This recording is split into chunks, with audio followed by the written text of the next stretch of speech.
দেখেন, গভীর রাতে কত সুন্দরভাবে মানুষ শুয়ে আছে। একমাত্র কেয়ামতের দিনে আল্লাহ পাক যেন কারো হিসাব না নেয়।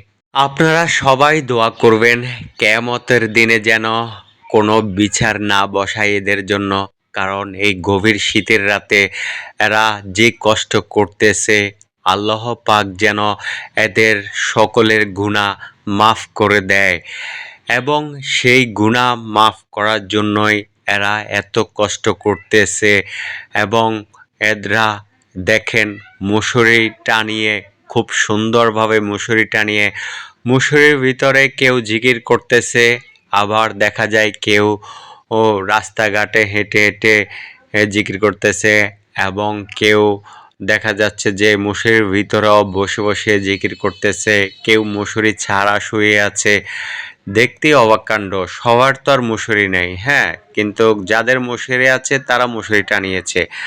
আর যাদের মশারি নেই তারা কিন্তু মশারি ছাড়াই শুয়ে আছে এভাবে মাটি, এই যে ঘাস দেখছেন ঘাসের উপরে।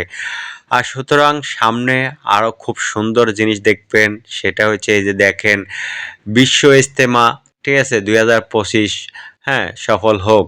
আলহামদুলিল্লাহ। আসলে সবাই দোয়া করবেন আপনারা।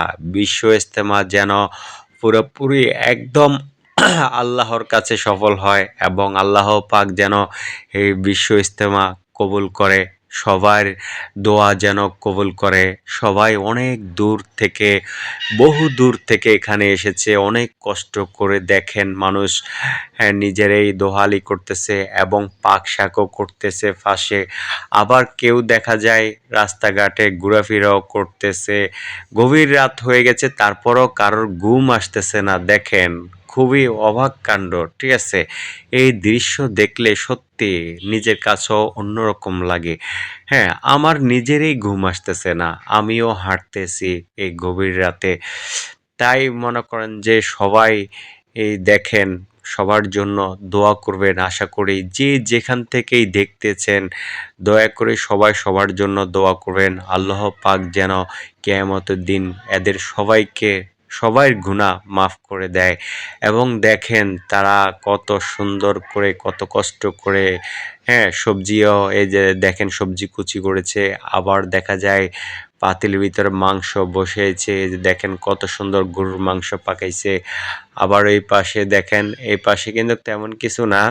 কিন্তু উনি শুধু পেঁয়াজ-টেয়াজ দিয়েছে, আর ইনি এখানে মসল্লা দিচ্ছে গরুর মাংসের ভিতরে। খুবই সুন্দর আয়োজন করতেছে। দেখেন এই পাক শাক না হওয়ার কারণে এদিকে চেয়ে দেখেন অনেকেই না খেয়ে এখনো শুয়ে আছে, অনেকেই দেখা যাচ্ছে বসে আছে। অনেক রাত হয়ে গেছে, কারণ অনেকের আসতে আসতে অনেক দেরি হয়ে গেছে। যারা খুব তাড়াতাড়ি এসেছে তারা কিন্তু অনেক তাড়াতাড়ি খাওয়া দাওয়া করে রেস্টে আছে, এবং যারা খুব দেরিতে এসেছে তারা এখনো পাক শাক করেনি, খাওয়া দাওয়াও করেনি। সবারই কষ্ট, শুধু আল্লাহকে ভালোবাসে বলে এত কষ্ট সহ্য করে যাচ্ছে।